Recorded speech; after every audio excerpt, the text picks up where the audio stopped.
hidden, forever on fire. ಮಂಗಳೂರಿನಲ್ಲೊಂದು ಬೆಚ್ಚಿ ಬೀಳಿಸುವ QR code scam ಆಗಿದೆ. Petrol ಬಂಕ್ಗೆ ತನ್ನ ವೈಯಕ್ತಿಕ QR ಕೋಡ್ ಇರಿಸಿ 58 ಲಕ್ಷ ವಂಚನೆ ಮಾಡಿದ್ದಾನೆ ಭೂಪ. ನೋಡಿ ಎಂತಿಂತ ಕಳ್ಳರು ಇರ್ತಾರೆ ಅಂಥೇಳಿ QR ಕೋಡ್ದು ಖಂಡಿತವಾಗ್ಲೂ ಬೆಚ್ಚಿ ಬೀಳುವಂಗಿದೆ ಸ್ಟೋರಿ ಇದು.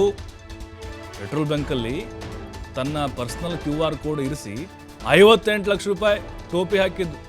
ಬಂಕ್ ಸಿಬ್ಬಂದಿಯಿಂದಲೇ 2 ವರ್ಷದಲ್ಲಿ 58 ಲಕ್ಷ ರೂಪಾಯಿ ದೋಖಾಗಿದೆ. ಲಕ್ಷ ವಂಚನೆ ಮಾಡಿದರೂ ಕೂಡ ವ್ಯವಸ್ಥಾಪಕನ ಸಮಿತಿ ಗಮನಕ್ಕೆ ಬರಲೇ ಇಲ್ಲ.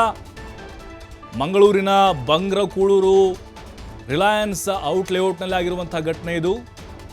15 ವರ್ಷಗಳಿಂದ ಸೂಪರ್ವೈಸರ್ ಆಗಿದ್ದ ಆರೋಪಿ ಮೋಹನ್ ದಾಸ್ 58,85,333 ರೂಪಾಯಿ ಗುಳುಮಾಗಿರೋದು.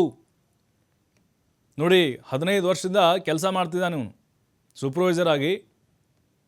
2 ವರ್ಷದ ಬಳಿಕ ಬೆಳಕಿಗೆ ಬಂದಿದೆ ಪ್ರಕರಣ ಇದು. 58,85,333 ರೂಪಾಯಿ. ನೋಡಿ, ಆರೋಪಿ ಇವನೇ. ಬಂಕ್ ರಿಜಿನಲ್ ಮ್ಯಾನೇಜರ್ ದೂರಿನ ಹಿನ್ನೆಲೆ ಆರೋಪಿಯನ್ನು ಬಂಧನ ಮಾಡಿದ್ದಾರೆ. ಘಟನೆ ಸಂಬಂಧ ಮಂಗಳೂರಿನ ಸೆನ್ ಠಾಣೆಯಲ್ಲಿ ಪ್ರಕರಣ ದಾಖಲಾಗಿದೆ.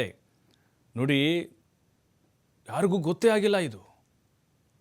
ನಾರ್ಮಲ್ ಆಗಿ ನಾವು ಪೆಟ್ರೋಲ್ ಹಾಕ್ಸ್ಕೊಳ್ಳೋಕೆ ಹೋದಾಗ ಏನು ಮಾಡ್ತೀವಿ? ಸ್ಕ್ಯಾನ್ ಮಾಡ್ತೀವಿ. ಸ್ಕ್ಯಾನರ್ ಇರುತ್ತೆ. ಅದು ಯಾವ ಸ್ಕ್ಯಾನರ್ ಯಾರ್ದು, ಅದು ಅಲ್ಲಿ ಓನರ್ದ, ಅಲ್ಲಿ ಮ್ಯಾನೇಜರ್ದ, ಯಾರ್ದು ನಮ್ಗೆ ಗೊತ್ತಿರಲ್ಲ. ಅದು ಇವನೇನು ಮಾಡಿಬಿಟ್ಟಿದ್ದಾನೆ ಕಿಲಾಡಿ, ತನ್ನ ಪರ್ಸ್ನಲ್ದು QR ಕೋಡ್ ಹಾಕಿಬಿಟ್ಟಿದ್ದಾನೆ. ಫೋನ್ಪೇದು ಎಲ್ಲ ಇವನ ಜೇಬಿಗೆ ಇಳಿತಾ ಇತ್ತದು. 58 ಲಕ್ಷ ರೂಪಾಯಿ 2 ವರ್ಷದಲ್ಲಿ ಇವನು ಮಾಡಿದ್ದು. ಬಿಟ್ಟಿದ್ರೆ ಕೋಟಿ ಮಾಡ್ತಿದ್ದ. ಅಷ್ಟರಲ್ಲೇ ಲಾಕ್ ಆಗಿದ್ದಾನೆ. ಪ್ರತಿಯೊಬ್ಬರು ಕೂಡ ಒಂದು ಸಲ ಕನ್ಫರ್ಮ್ ಮಾಡ್ಕೊಳ್ಳೋದು ಒಳ್ಳೆಯದು, ಎಲ್ಲ ಕಂಪ್ನಿಯವರು. ಸ್ಟೇಷನ್ಗೆ ಒಂದು ದೂರ ರಿಪೋರ್ಟ್ ಆಗ್ತದೆ. ದೂರು ಕೊಟ್ಟವರು ರಿಲಯನ್ಸ್ದು ಮ್ಯಾನೇಜರ್ ಒಬ್ಬ ಸಂತೋಷ್ ಮ್ಯಾಥ್ಯೂ. ಸೊ ಆ ಸಂತೋಷ್ ಮ್ಯಾಥ್ಯೂ ಪ್ರಕಾರ ಅಲ್ಲಿ ಒಬ್ಬ ಸೂಪರ್ವೈಸರ್ ಮೋಹನ್ ದಾಸ್ ಅಂತವರು ಸುಮಾರು 15 ವರ್ಷದಿಂದ ಕೊಲ್ಲೂರು ಬೆಂದ್ರ ಬ್ರಾಂಚಲ್ಲಿ ಸಂಪೂರ್ಣ ಉಸ್ತುವಾರಿ ಮಾಡಿ ಔಟ್ಲೆಟ್ ನೋಡ್ಕೊಡ್ತಾಯಿದ್ರು.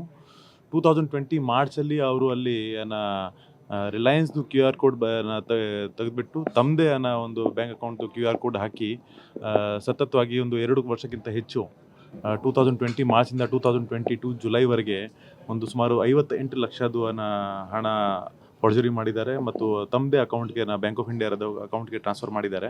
ಸೊ ಮೊನ್ನೆ ಈ ಸಂದರ್ಭದಲ್ಲಿ ಸಂತೋಷ್ ಅವರು ಮೋಹನ್ ದಾಸ್ ಮೇಲೆ ಕೇಸ್ ಕೊಟ್ಟಿದ್ದಾರೆ. ಈಗ ನಾವು ಸೆನ್ ಕೇಸಲ್ಲಿ ಇದು 420 ಮತ್ತು ಚೀಟಿಂಗ್ದು ಕೇಸ್ ರಿಜಿಸ್ಟರ್ ಮಾಡಿ ಈಗ ಇನ್ವೆಸ್ಟಿಗೇಷನ್ ಮಾಡ್ತಾ ಇದ್ದೀವಿ. 6ನೇ ತಾರೀಕಿಗೆ ಸೈಬರ್ ಆ್ಯಂಡ್ ಎಕನಾಮಿಕ್ಸ್ ಸ್ಟೇಷನ್ಗೆ ಒಂದು ದೂರ ರಿಪೋರ್ಟ್ ಆಗ್ತದೆ. ದೂರು ಕೊಟ್ಟವರು ರಿಲಯನ್ಸ್ದು ಮ್ಯಾನೇಜರ್ ಒಬ್ಬ ಸಂತೋಷ್ ಮ್ಯಾಥ್ಯೂ. ಸೊ ಆ ಸಂತೋಷ್ ಮ್ಯಾಥ್ಯೂ ಪ್ರಕಾರ ಅಲ್ಲಿ ಒಬ್ಬ ಸೂಪರ್ವೈಸರ್. ಮತ್ತಷ್ಟು ಮಾಹಿತಿ ಆದಿತ್ಯ ನೀಡ್ತಾರೆ. Aditya, for the first time ಅನಿಸುತ್ತೆ ಈ ಪೆಟ್ರೋಲ್ ಬಂಕ್ ಅದು ಈ ಥರದ ವಂಚನೆ ಕೇಳ್ತಾ ಇರೋದು. ಯಾಕಂತ ಹೇಳಿದ್ರೆ ನಾವು ಬೇರೆ ಪ್ರಕರಣಗಳು ನೋಡಿರ್ತೀವಿ, ಬಟ್ ಇದು ಬಹಳ ವಿಭಿನ್ನವಾದಂಥ ಕೇಸ್ ಅಂತ ಹೇಳ್ಬೋದು.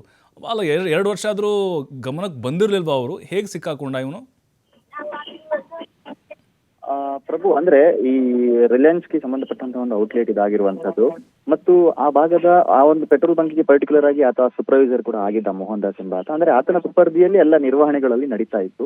ಆದ್ರೆ 2020ರಿಂದ 2022ರವರೆಗೂ ಕೂಡ ಆತ ಅವನ ವೈಯಕ್ತಿಕ QR ಕೋಡ್ ನಲ್ಲಿ ಇಟ್ಟಿದ್ದ. ಅಂದ್ರೆ ಗ್ರಾಹಕರು ಬಂದ ಸಂದರ್ಭ ಏನು ಬ್ಯಾಂಕಿಗೆ ಹಣ ಹೋಗ್ಬೇಕಾಗಿತ್ತು ಜಮೆ ಮಾಡಿದ ಸಂದರ್ಭ ಅದು ಈತನ ಅಕೌಂಟ್ಗೆ ಬರ್ತಾ ಇತ್ತು. ಮತ್ತು ಎಲ್ಲಾ ಸಂದರ್ಭದಲ್ಲೂ ಕೂಡ ಅದನ್ನಲ್ಲಿ ಅವನು ಇಡ್ತಾ ಇರಲಿಲ್ಲ. ಕೆಲವೊಂದು ಸಂದರ್ಭದಲ್ಲಿ ಇಡ್ತಾ ಇದ್ದ.